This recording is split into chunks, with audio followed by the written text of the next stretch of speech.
Welcome to Better Together with your hosts, EmmaLee Italia and Jennifer Morrow. When we all work together, we are stronger and can accomplish more for the kingdom of God.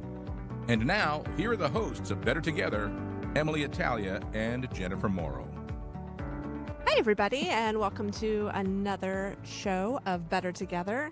I'm Jen Morrow. I'm EmmaLee Italia. Nice to see you, Jen. Good to see you, too. Now, listeners, you're very lucky. Unless you're watching on YouTube, then I apologize in advance, because EmmaLee and I were just talking about, we're recording this on a day where my car read 91 degrees. It was nasty. It's nasty. We were both talking about how, like, our hair is all frizzy, and then we were, like, trying to pat it down really quick. So if you're watching on YouTube, forgive the hair. This is where radio is a great thing. Like, you can just hide behind. Unfortunately, we can't hide anything. So. Right. So if you're listening, just know, yes, Better Together, we also talk about our hair. That's right. We have to. So how are things with you? Oh, good. Yeah? Good. Just moving a little fast, you know. Just the spring is really, it feels like we're kind of on a downhill slope, you know, one of those snowballs running downhill. So much going on in May. I mean, you know, I know same things going on in Camden that's going on in Trenton. We've got ordinations coming up and, you know, graduations, you know, all the things. It's one of the most exciting seasons, I think, of the church. Of course, in addition to the liturgical seasons, there's also, like you said, these movements in the church, like ordinations and graduations. And I know that every diocese across the state of New Jersey is having ordinations. I follow all of them on social, and I was seeing Newark's coming up soon with Cardinal Tobin at the Basilica.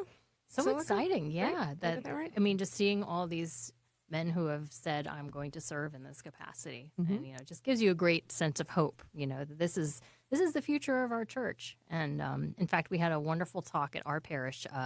Father Chris Colavito is going around from parish to parish in our diocese talking up vocations and really reminding people that it's a response to vocations that's necessary, not just, you know, oh, there's maybe a shortage, but just maybe there's not actually a shortage so much as less of a willingness to respond. And so that was just a little food for thought, you know, good message. Everybody out there, check in with your local diocesan magazine, newspaper, website, and see when your priest ordination or ordination to the transitional diaconate or diaconate, and support our men and go to the ordinations. They're absolutely beautiful. They are. Oh, my goodness. I went to one for the first time last year, and I didn't realize just everything that takes place, you know, and it was just kind of eye-opening for me. It was really a special time. And I love that you said, you know, go to your website, go to the, you know, newspaper, go to the magazine. We have so much Catholic media available to us, particularly in this area. I feel like it's just, we have an abundance. I think that's one of the good things about being a small yet densely populated state. Yes, absolutely. And right in time for World Communications Day. Yeah. It's the Catholic Communication Campaign, the weekend of May 11th and 12th. So everybody, if you support your Catholic communications, when you give to this campaign, it is a national campaign from the U.S. bishops.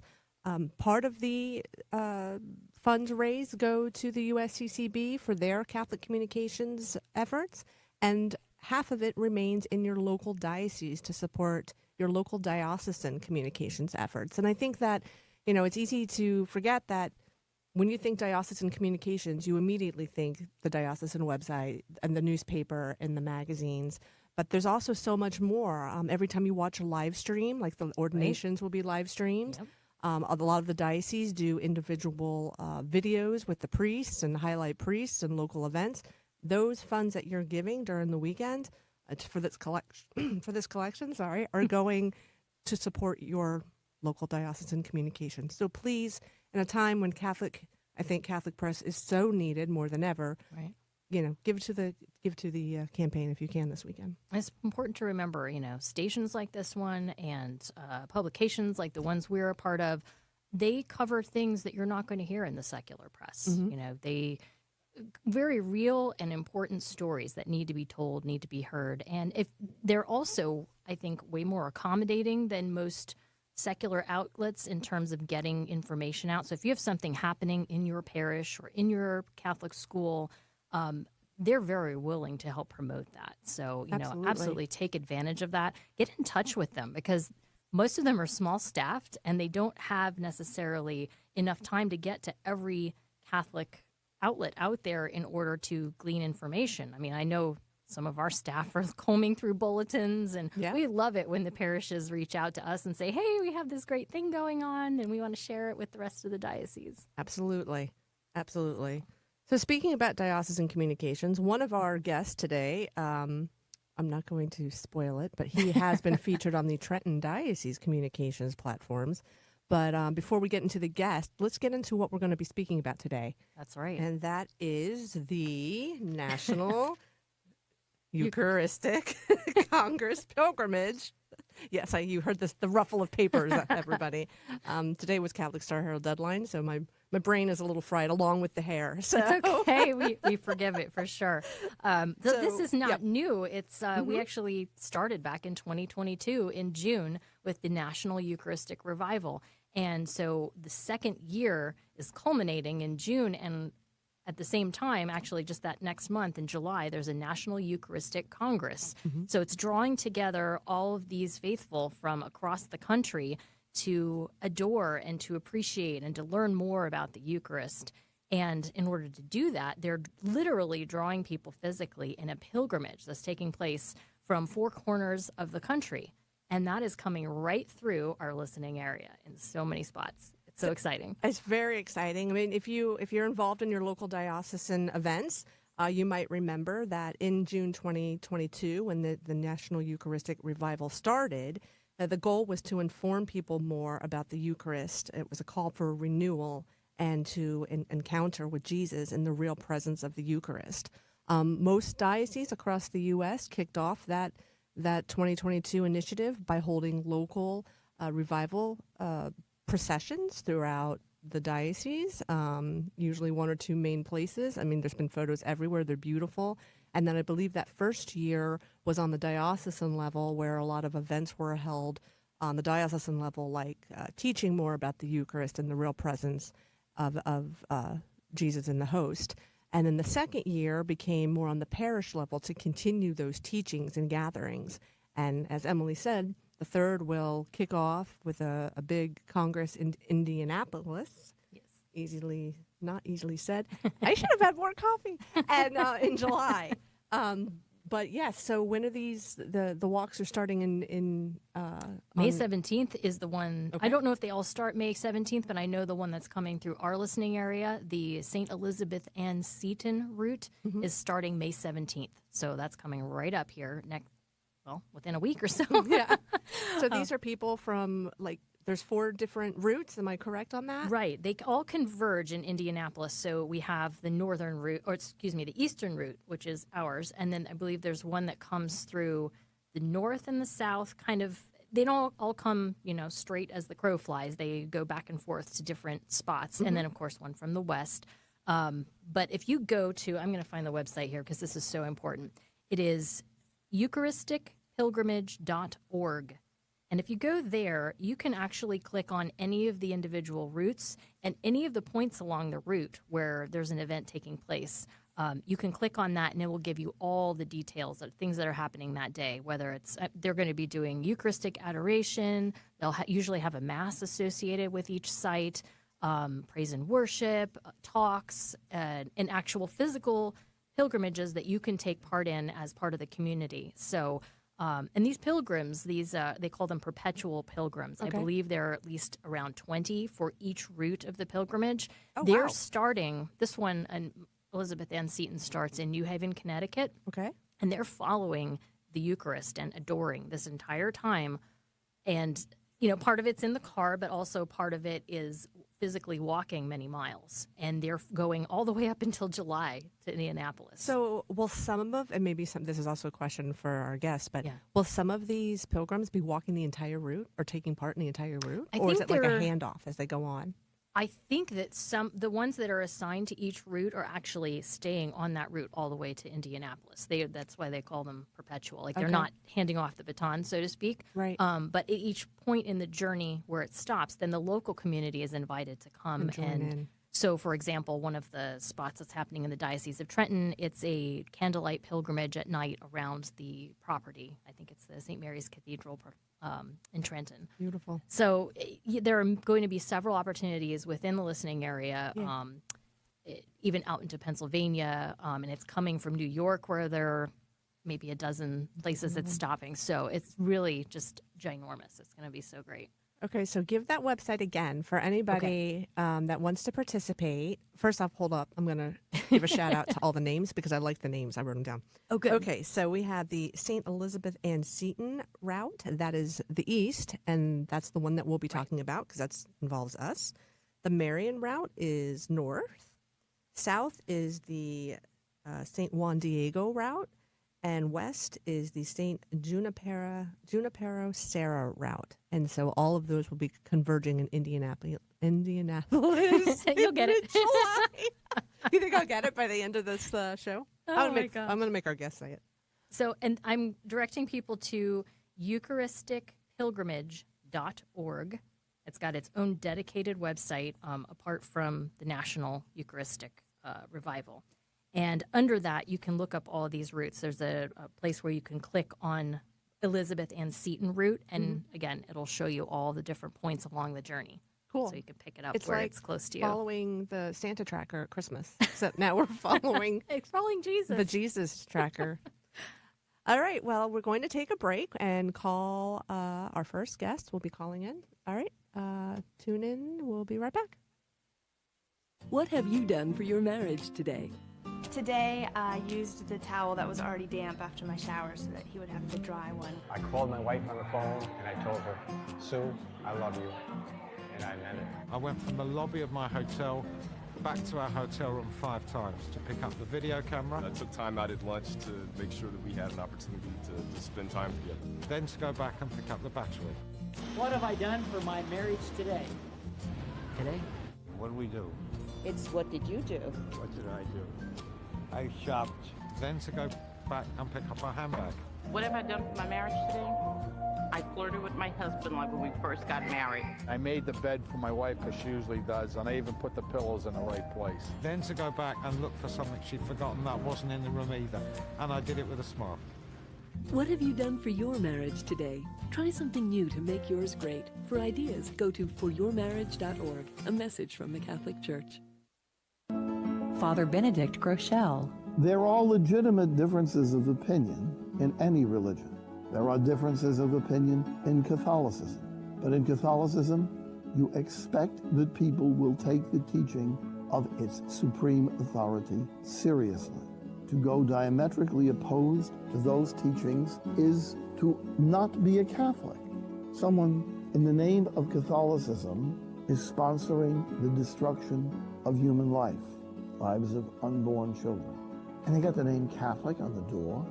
The highest authority in Catholicism in the encyclical Humanae Vitae, Evangelium Vitae, is absolutely clear that no Catholic can support abortion and that Catholics are responsible to take serious action against legalized abortion. The leading Catholic voices are on EWTN Radio. Welcome back, everybody. We're going to speak now with Father Martin O'Reilly, who is the co-chair of the Eucharistic Revival for the Trenton Diocese, and he's also pastor of Mary, Mother of the Church Parish in Bordentown. Father Martin, it's so great to have you on. How are you today? I'm very well. Thank you very much. It's a pleasure to be with you. Thank you. And you just got back from a trip, and they put you straight to work. How was your trip to Ireland? Did you have a good time? We did, yeah. I had 2 friends over with me, so it was for a week. And, it's a wonderful experience for them in particular because they'd never been to Ireland before and obviously have rubbed up against many Irish down through the years. So has always been their dream. And it's a wonderful place, not just because I'm from Ireland, but even historically, it's a wonderful place, both religiously and also as well too politically. So whatever it is that attracts you, I think Ireland pretty much has it. Now, Father, this is Jen. It's good to talk to you again. Thank you, Jen. I'm wondering, did anybody on the trip know that they were with a celebrity, since you are one of the stars of the Diocese of Trenton's Carpool Karaoke that aired many years ago? Yeah. Well, you see, here's the thing, Jen. This is, typical Irish. We keep people's feet very much on the ground.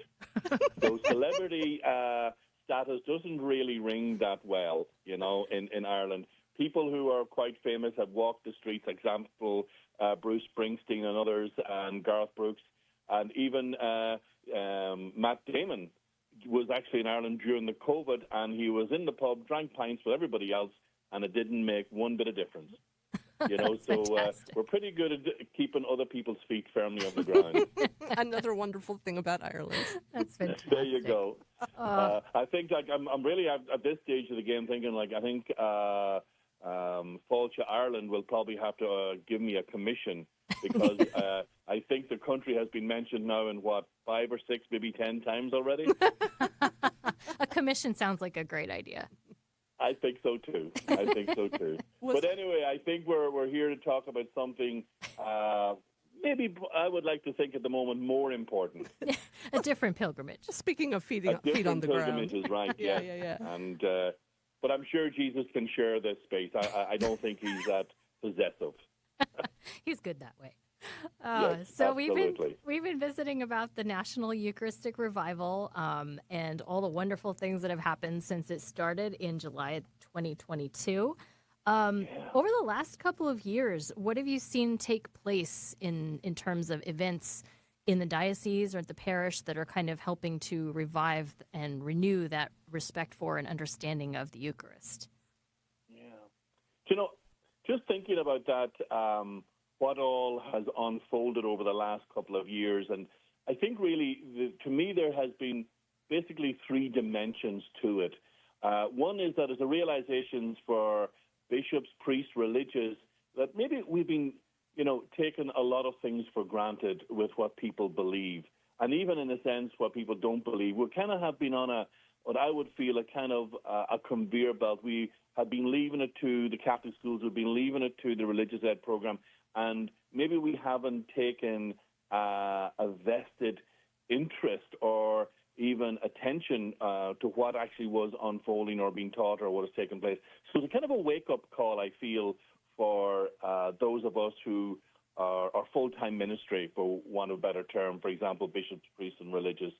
The other thing, too, that I feel that has been really interesting is that it has been an awakening within people themselves, even though they have always believed in the real presence of Jesus in the Eucharist, but maybe we had become complacent.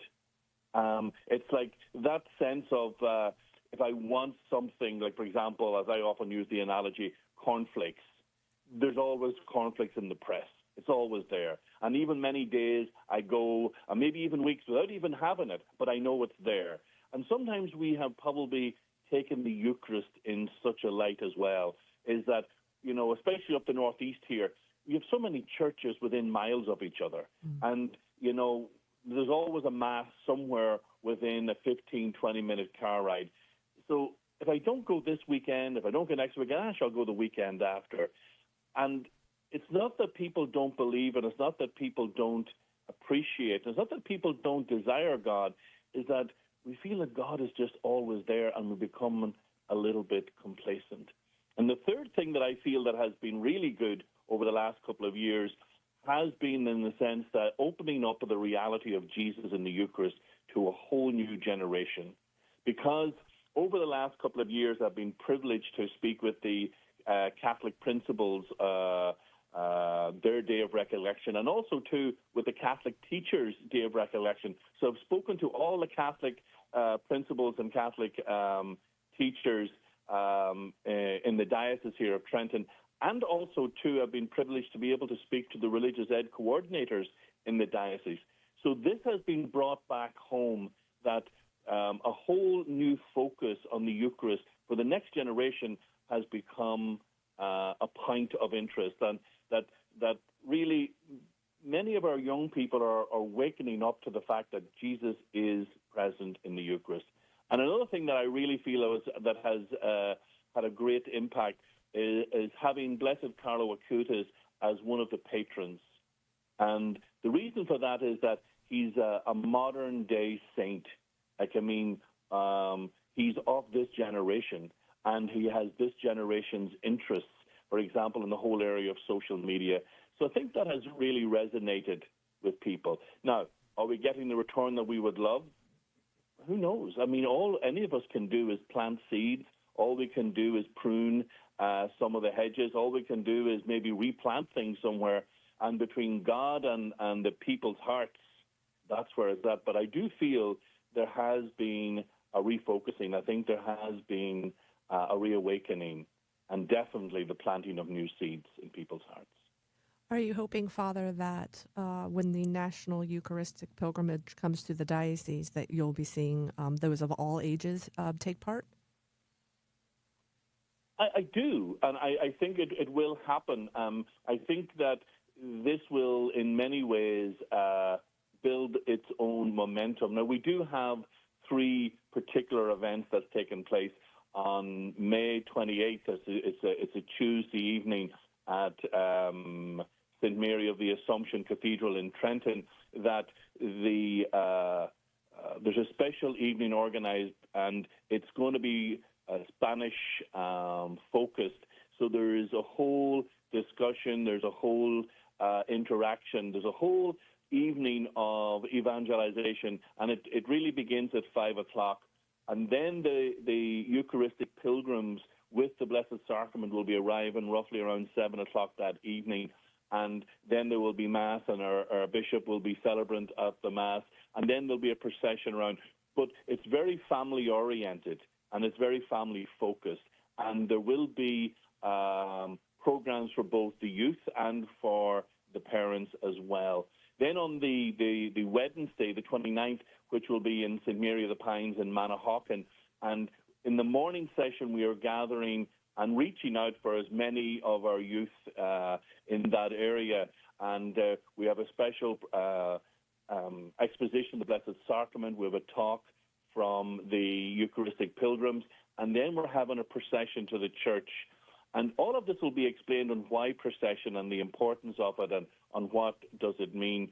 And then the Eucharist itself, that the idea of procession, the idea of walking with Jesus, is also symbolic because it shows and highlights Jesus walking with us. We're not just walking with Jesus, Jesus is also walking with us. And symbolically, the procession is to highlight the journey of life. So and this is very much we're focusing on. And then obviously on the Thursday morning, May 30th, we have a Mass here at Mary Mother of the Church Parish at St. Mary's in Bordentown at 9 a.m. And the bishop again is the celebrant. And then we have a little procession down to what we call the Hilltop Park. And that was where the first church was founded in Bordentown, way back in the 1600s, whenever the canal was begun to be created that goes up through the whole centre of New Jersey. And many people, the Italian, the Irish, the Germans, they would have gathered there and they would have built that church. And again, it's symbolic of where we began and where we are now today. And then we're going into Trenton, and many people will know the bridge in Trenton called Trenton Makes and the World Takes. So I think it's really in many ways symbolic, where we'll gather there beforehand on the New Jersey side of the bridge and then process across.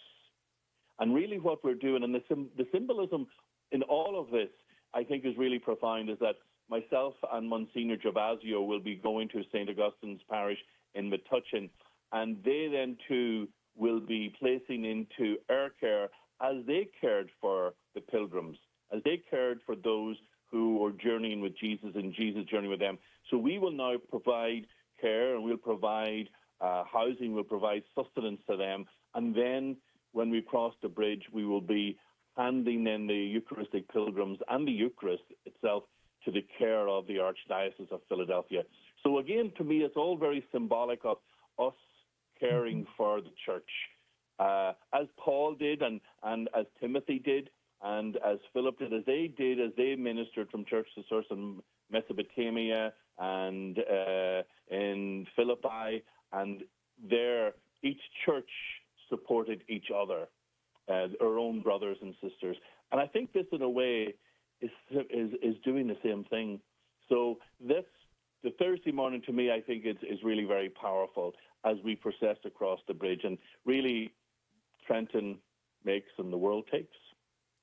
Now, we're talking a lot about the pilgrimage. How much, for people who do want to take part, how much walking is involved? How much do you know roughly, like how many miles we're looking at? I do. It's not long. It's not long. Like, I mean, in Trenton on the Tuesday evening, obviously, once they will process at the end of Mass, process out of the cathedral, and they'll just walk around the grounds of the cathedral. So really, you're looking at most a quarter mile. I know for at Manahawkin, it's really from the parish centre to the church proper. It's a lovely and wonderful big parking lot, but the walk isn't long. Mm-hmm. So anyone who does have maybe mobility issues, there isn't an issue or a problem that way.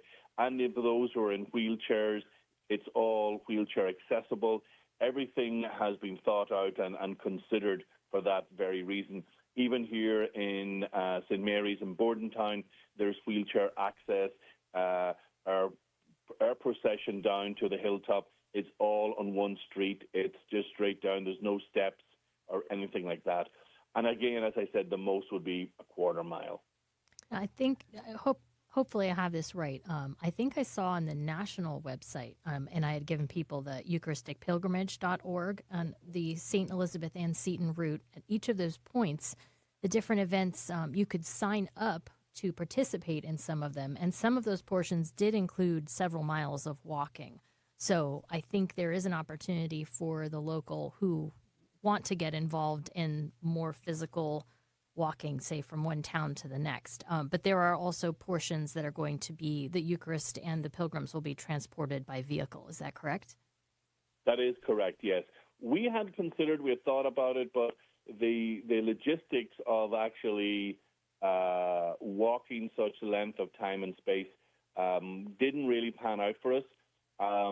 Then also, too, time was a factor. We had thought about walking from Bordentown to Trenton, which you safely can because we do have the canal there, and the canal really goes the whole way right up to Trenton. But it was a time factor. I mean, it was going to take you hours to do that. Mm-hmm. And because Manahawkin is the other side and south of the diocese, actually we butt right up to Camden Diocese on that end. So, to walk wouldn't be feasible. So that's why we have these little short processions within the church and within the parking lots of some of the parishes that we're in. But we won't be doing any long walks. Not with us. Maybe Philadelphia might be, the Archdiocese might be, but we're not. I think local parishioners and everyone can walk across the Lower Trenton Bridge, the Trenton Makes Bridge, with the Eucharist. Right? Absolutely. And we do have lots of parking, which would have been the old state building there, and which has now been taken down, but the parking lot is still there. We have checked it out. We have spoken to local authority there, and there isn't an issue with parking there. The only request that they ask is that whenever we're walking across the bridge, that we continue to walk, that we just don't stop, start taking selfies and photos. That we do. And we said that's what we will definitely intend to do, because it's a procession with the Blessed Sacrament. It's not about, selfies or taking photographs. But there won't be a problem in parking on the Trenton side. Now, on the Pennsylvania side, I think parking could be limited, but obviously there's no issue on the Trenton side or on New Jersey side of the bridge. And if people want to take part in that, is that information, where to park and directions and everything, available on the diocesan website, dioceseoftrenton.org/Eucharistic-revival? Mm-hmm. Okay. Yeah, I mean, if it isn't up, it will definitely be going up. Paddy Baylog has been working very, very hard with Josue and Josie in the Chancery, and they have been updating things as we went along. I know Patty and one of the Grand Knight of our Knights of Columbus here in Bordentown, they have been into Trenton. They have sourced it. They have looked at the parking lot. But if it's not up, I'm sure it will be up. But with that being said, it's very easy to get to. Like, I mean, it's on Google Maps, the Trenton Lower Bridge there, and you'll find the parking lot there. But if they wanted to join us here in Bordentown and then travel with us, that would be fine too. Is there transportation from St. Mary's in Bordentown, or you mean they can get in their car and then drive to? They can get in the car. We're not providing transportation per se as regards buses or anything like that, no. But I'm sure there will be people there that will be able to provide space, but the question will be how they got there in the first place. So I'm sure if they were coming, that they would have the same transport to get them there, you know. But no, we wouldn't be able to provide transport to or from. And, you know, Father, not officially anyway. You mentioned Diocese of Camden, so I'm going to give a shout out. You know, the Diocese of Camden, the locations in the Diocese of Trenton, two of the locations border the Diocese of Camden. So if anybody in the Diocese of Camden is interested in taking part, the St. Mary of the Pines Church, which is in Manahawkin, you know, that's bordering Atlantic County. So anybody on the shore side who wants to come down, please feel free to participate. And then also your parish in Bordentown, obviously, is borderlining with Camden County and similar. So please come on down and join the Trenton Diocese. Absolutely. And here's the thing, like, I mean, taking the bridge in many ways, like, it's in Trenton. And even though it's the seat of the diocese, but it's also the seat of the state. So Trenton belongs to everyone, and in that aspect of things. So we just happen to be where we are. We just happen to be the ones that are hosting. But it's Christ we're talking about, and Christ is for everyone. So anyone who would like to be a part of this, and anyone who would like to be there and to take part in the procession, everyone is more than welcome. Everyone's more than welcome. And even if they just wanted to come to Bordentown, or they just wanted to come to St. Mary of the Pines in Manahawkin, more than welcome. Now, we have two sessions in Manahawkin. The Wednesday morning is youth-oriented. It's elementary school-oriented, grammar school-oriented. And if you wanted to bring the family, you want to bring the kids, you're more than welcome. We are beginning at 10 o'clock in the morning, which will begin in the parish centre, where there'll be exposition. Then there'll be talks, and there'll be introductions, and there'll be an explanation at obviously that level for the children. And then we have the little procession from the parish centre to the church. And then there'll be Mass at 11 o'clock that morning. And then the evening, it begins at 6:30. Bishop O'Connell will be there in the evening, and we're having Mass first. It's a kind of a flip from the morning. And so the reason why we said we'd have the Mass first there is because some people may have issues or may have difficulty in walking or getting from A to B. So we said we'll start in the church, and at least they can sit in the church and be in the church, and we will have Mass first. Then at the end of the Mass, we will have the procession from the church to the parish centre. And whoever is able and capable, we can, you know, they can join us there. And the great thing about St. Mary's of the Pines in Manahawkin, it's a huge parking lot. So there's a lot of space for cars, and it was one of the very reasons why we chose there was because of the size of the parking lot. And it's open to everyone. This isn't a Trenton event. This is an America event. Because obviously, as you know, it is happening on the four corners, and I'm sure everyone, no matter where they are in America, is invited to join this. So, Father, I just wanted to draw people's attention to the issue that we did last month. It's the April issue of the Monitor magazine, in which we did interview you and talked more about the importance of making a pilgrimage.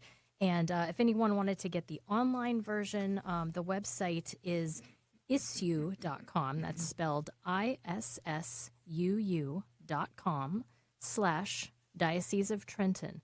And then just look for the April 2004 edition. We have a whole section. It begins with the page that says Divine Invitation, and you'll see a lovely screenshot there of Father Martin O'Reilly. He's done a video for the diocese introducing the pilgrimage and giving people an idea of what to expect. Well, thank you, Father, so much for being on with us. You gave us a lot of great information today, and I hope You're to see you at welcome. the pilgrimage. Yeah, they're looking Well, I forward hope so to it. too. And thank you so much. And I wish everyone every good blessing on this Eucharistic revival time. Thank you so much. Thank you so much. We'll talk to you You're soon. welcome. Thank you, everybody. Take care. God bless. Bye-bye. Bye-bye. All right, everybody, stay tuned. We'll take a quick break, and then we'll be back with Better Together. See you then. Hello, I'm Bishop David O'Connell of the Diocese of Trenton, and this is the Eucharistic moment. The Holy Eucharist is the body, blood, soul, and divinity of the Lord Jesus Christ, Catholics are accustomed to say. It is not a sign or symbol. The Holy Eucharist is the Lord Jesus Christ, real, true, entire, and substantial. The bread and wine placed on the altar at every celebration of Holy Mass becomes the body and blood of the Lord Jesus Christ through the power of the Holy Spirit and the instrumentality of the priest. The Church refers to this action as transubstantiation. Though the appearance of bread and wine remain, the whole Christ, crucified and risen from the dead in glory, is truly and really present. The Holy Eucharist is his real presence, a mystery and reality, the source and summit of the Christian faith and Christian spirituality. It started like it does for many people, question my faith and question authority. And I feel that the reason why I left was the draw of the world. The world was pulling me away. Some people would say, Satan was working on me. He did not want me in church. He wanted me to be desperate. He wanted me to have the thoughts of suicide. I started to realize that a lot of the things that I experienced in my life were a result of my rebellion against God and against authority. Coming back to the church is the first step in healing from all of the hurts of the world. I went from being desperate and in despair to finding hope and encouragement for the future. I'm on God's team. I know who I belong to, and I know where I'm going, and there's nothing that can separate me from God's love. Take another look at the Catholic Church. Visit CatholicsComeHome.org today. Hi, everybody. Welcome back to Better Together. I'm Jen Morrow. And I'm EmmaLee Yes. Emily Hitalia. I can't even say my own name. There you It's are. rubbing off. That's all right. I mispronounced Indianapolis. I got it. So, everybody, if you're just tuning in, we are talking about the National Eucharistic Revival and the Eucharistic Pilgrimage that's coming through New Jersey. And with us right now, we have Adam Carlisle. He is the Secretary for Evangelization and Communication for the Diocese of Metuchen. Hi, Adam. How's it going? Good. How are you? Pretty good. Good. Busy. Busy, of course. Well, Yeah. We just spoke with Father Martin O'Reilly from the Diocese of Trenton, who Great. the pilgrimage is coming there May 28th through the 30th. But before it comes to Trenton, it's coming through Metuchen. That's right. So can you tell me a little bit about, I think it's coming May 27th and 28th to the diocese, am I correct? Yeah. Unfortunately, May 27th is Memorial Day, but but that is when the pilgrims arrive. So yeah, they should arrive at the Cathedral of St. Francis of Assisi, which is in Metuchen, on Monday evening, May 27th. And can you tell me about some of the activities that might be planned around May 27th and then May 28th and what people can expect? Absolutely. Yeah, so we're going to have a dinner prepared for the pilgrims. I think we've got a barbecue planned for them when they first arrive. And then beginning at 7 o'clock, we're going to have a praise and worship service at the cathedral. That'll begin at 7 and run to about 9 o'clock. We're hoping Bishop Cecchia will be there to greet the pilgrims and to give his thoughts about the pilgrimage and to welcome everybody to the cathedral. And then Father Roger Landry, who is a Eucharistic speaker for the USCCB's National Eucharistic Revival, will be delivering a talk at 7:15. Father Roger Landry is one of two priests who will be traveling with the pilgrims. And among his many hats, he is the chaplain to Columbia University. So we're looking forward to having him along with the other lay pilgrims. There's also going to be another priest. I'm sure Father Martin talked about all this earlier, but I can, speak more about that if you'd like. But then around 9 o'clock, we're going to begin our adoration. And we've just recently partnered with the World Apostolate of Fatima over at the Blue Army Shrine in Asbury. And beginning at 10 o'clock, we're going to actually be having an evening, what they call the Night of Love, where the National Pilgrim Virgin statue of Fatima will actually arrive at the cathedral that afternoon around 3 o'clock. And so there'll be some programming that evening from 10 to 12. And then beginning at 9 o'clock, we're going to have 1 hour dedicated to the Hispanic community. So all the prayers from 9 to 10 will be in Spanish. And then we'll have, night vigil, Eucharistic adoration all evening until about 6 o'clock the following morning, where there will be a rosary and then, of course, benediction and then Mass at 7. And then there'll be lunch the following morning for the pilgrims that will be departing from the cathedral as they walk about 6 miles to St. Peter the Apostle Church, which is in New Brunswick. And that just happens to be the oldest parish in our diocese. I can, elaborate on that day as well. But I was going to ask, this is EmmaLee, by the way.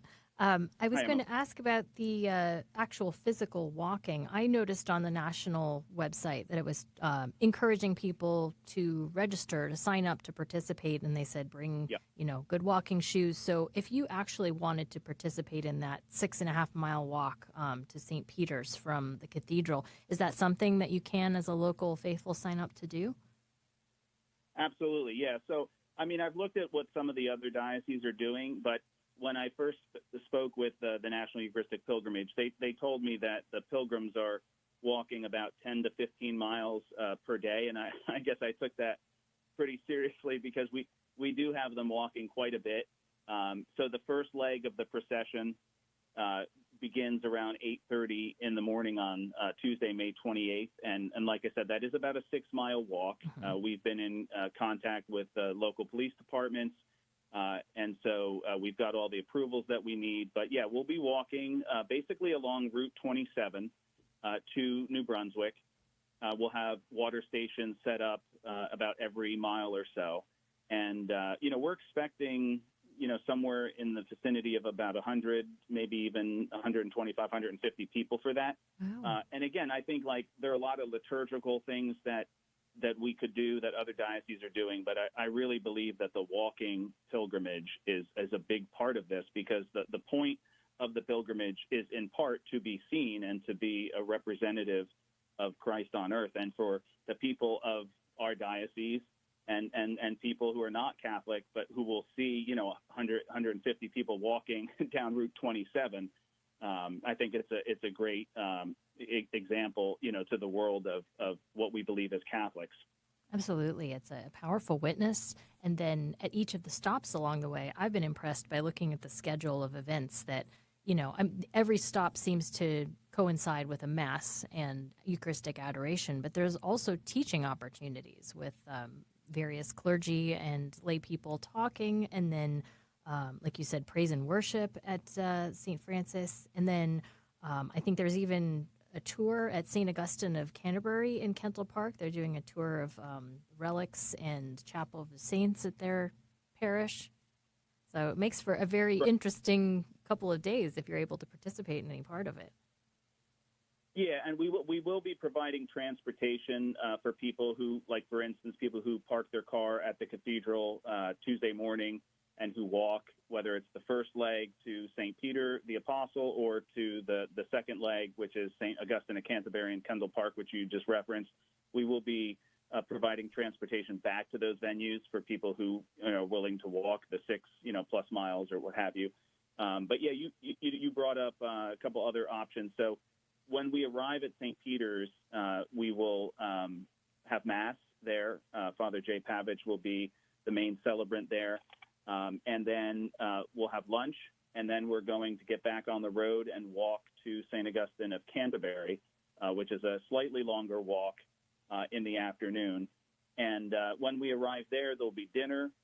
There'll be another talk by Father Roger Landry, but on a different topic. And then, as you mentioned, there'll be a tour of the church, because St. Augustine of Canterbury is a rather unusual parish in that they've got something like 60 first-class relics there. And so there will be a kind of informal tour, optional tour for anybody who wants to take a look at the relics and to check out the chapel there and stuff like that.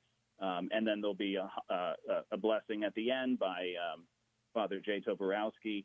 And then you mentioned Father Martin earlier. We're still kind of working with them to figure out how we're going to kind of hand off the pilgrims, as it were, to them. So we've got a couple ideas. I actually just met with the team over there, and so we're pretty excited that we're going to also share in that kind of passing on of the pilgrims, as it were, at the end of the event on the evening of May 28th. It's such a beautiful collaboration, and I love that there's not somebody like me in charge who wouldn't think about how do I get back to where my car is parked? Do I have to walk another 12 miles back? Exactly. Yeah, well, I mean, I figure it's the least we can do, because, people are going to be, out there walking. We don't know what the weather is going to be, of course, but, we're hoping it's going to be beautiful weather in late May. So now, if I'm correct, you're receiving the pilgrims from New York, correct? Yeah, from I think they're actually coming from Brooklyn that morning, if I'm not mistaken. If my memory serves, I believe they're going to be visiting the Statue of Liberty that morning, and then they're going to be arriving at the cathedral around 6 p.m. on Monday, May 27th. So one of the reasons I mentioned that is we were speaking about how Trenton is close to the Diocese of Camden, so if people want to participate, it's easier for them to come to the Diocese of Trenton. But where you are, you're located in an area where those from Archdiocese of Newark or Diocese of Patterson could perhaps take part, especially on May 27th at the cathedral. Would that be correct? Absolutely. Yeah. I mean, this is an event. Obviously, it's a national event. It's never occurred before. There's never been a national Eucharistic pilgrimage. I mean, the idea of 4 separate routes all converging on Indianapolis this July, it's a pretty incredible event. I would encourage people to participate. I don't know if something like this will ever happen again, but we certainly welcome people in from, all over the state, regardless of what diocese they happen to live in. We might even be seeing some people come in from Pennsylvania and other places, especially given our partnership with the Blue Army Shrine. I bet. Because, yeah, that's a good point. Yeah, yeah, they're very. We'll see, but yeah, we're very excited about everything that we've got planned. So. And what would you say to encourage people to take part in this? I mean, those of all ages. I mean, even when you were talking about the relics that will be available to see. I mean, that's a great way for children to be involved. They love to see things like that. So, what would you say for those of all ages to participate? Yeah, so I mean, we have reached out. I was going to mention this earlier, but we have reached out to our 4 Catholic high schools. I know that students from those high schools are going to be walking that morning. So at least the first leg, most of those students have sports in the afternoon, so they can't continue on to St. Augustine. But yeah, obviously we want to get young people involved. There's a lot of walking to do. So yeah, I think we've tried to provide people with as many different kinds of opportunities.